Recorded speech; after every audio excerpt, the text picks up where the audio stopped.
Russian president Putin చేసిన shocking announcement. Comprehensive joint activities for the development of Russian Arctic regions, for the development of the Russian Arctic.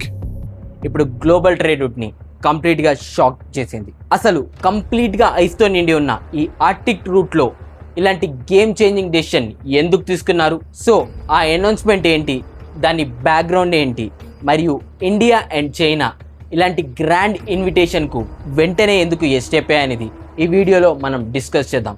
ఒకవేళ మీరు కానీ నా ఛానల్ని subscribe చేయకపోతే ఇప్పుడే సబ్స్క్రైబ్ చేయండి. ఇప్పుడు రెడ్ సీలో అటాక్స్, సూయజ్ కెనాల్ బ్లాక్ అవ్వడం అండ్ స్ట్రైట్ ఆఫ్ హార్మోజ్ దగ్గర ఇరాన్ యుఎస్ టెన్షన్ వల్ల వరల్డ్ ట్రేడ్ ట్రాఫిక్ మొత్తం ప్యారలైజ్డ్ అయిపోతుంది.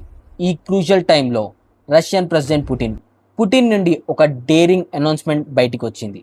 అదేంటంటే, Most reliable and efficient route becomes increasingly obvious against the backdrop of disruptions in global transport chains due to numerous conflicts, including, as we now see, in the Middle East. Equally obvious is the intensification of the geopolitical competition, the struggle for positions around the Arctic zone itself. Arctic route ఇప్పుడు full fledged regular container సర్వీస్కి open అవుతుంది.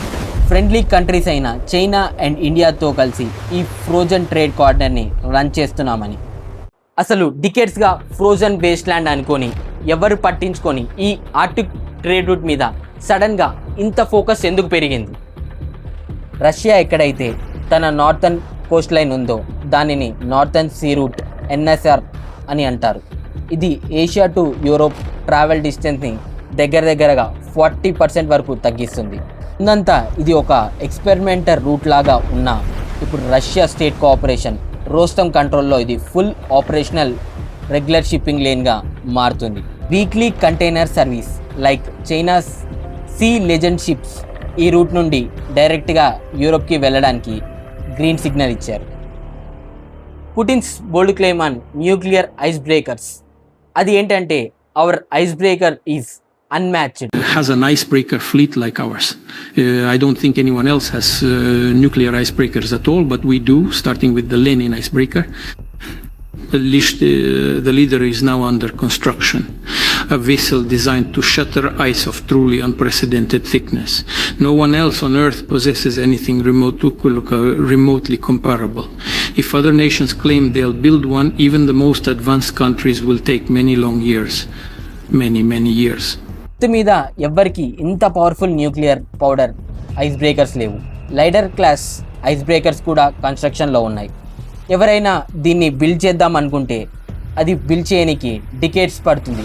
So root మా కంట్రోల్లో ఉంటుంది, rules మావే అని Russia caller ఎగిరేసి మరి చెప్తుంది. రష్యా అన్ని కంట్రీస్కి క్లియర్గా చెప్పేసింది, ఎవరైనా ఈ రూట్ యూజ్ చేయాలన్నా రష్యన్ పర్మిషన్ తీసుకోవాల్సింది. Transit fee and ice breaker escort mandatory అని. సింపుల్గా చెప్పాలంటే ఇది ఐస్ మీద రష్యా రన్ చేస్తున్న ఒక టోల్ రోడ్. ఈ అనౌన్స్మెంట్కి చైనా అండ్ ఇండియా ఎందుకు సడన్గా రెస్పాండ్ అయ్యాయి అంటే, వాళ్ళ స్ట్రాటజిక్ నీడ్స్ ఈ రూట్ మీద చాలా స్ట్రాంగ్గా ఉన్నాయి. పోలార్ సిల్క్ రోడ్, చైనాకి ఉన్న Malacca dilemma, strait of Malacca మీద హెవీ డిపెండెన్స్ నుండి బయటపడడానికి ఈ ఆర్టిక్ రూట్ ఒక లైఫ్ లైన్ లాంటిది. Already LNG project and polar షిప్పింగ్లో చైనా హెవీ ఇన్వెస్ట్మెంట్ పెట్టింది. India strategic move and energy security. Western sanction తర్వాత ఇండియా రష్యా నుండి మ్యాసివ్ ఆయిల్ ఇంపోర్ట్ చేస్తుంది. ఇప్పుడు eastern maritime corridor Chennai to Vladivostok ద్వారా ఈ ఆర్టిక్ నెట్వర్క్లో ఎంటర్ అవ్వడానికి చూస్తుంది. పుటిన్ కూడా రీసెంట్గా India showing deep interest in NSR అని కన్ఫర్మ్ చేశారు. ఇండియాకి ఇది చాలా సేఫ్ ఎనర్జీ సప్లై లైన్గా మారుతుంది.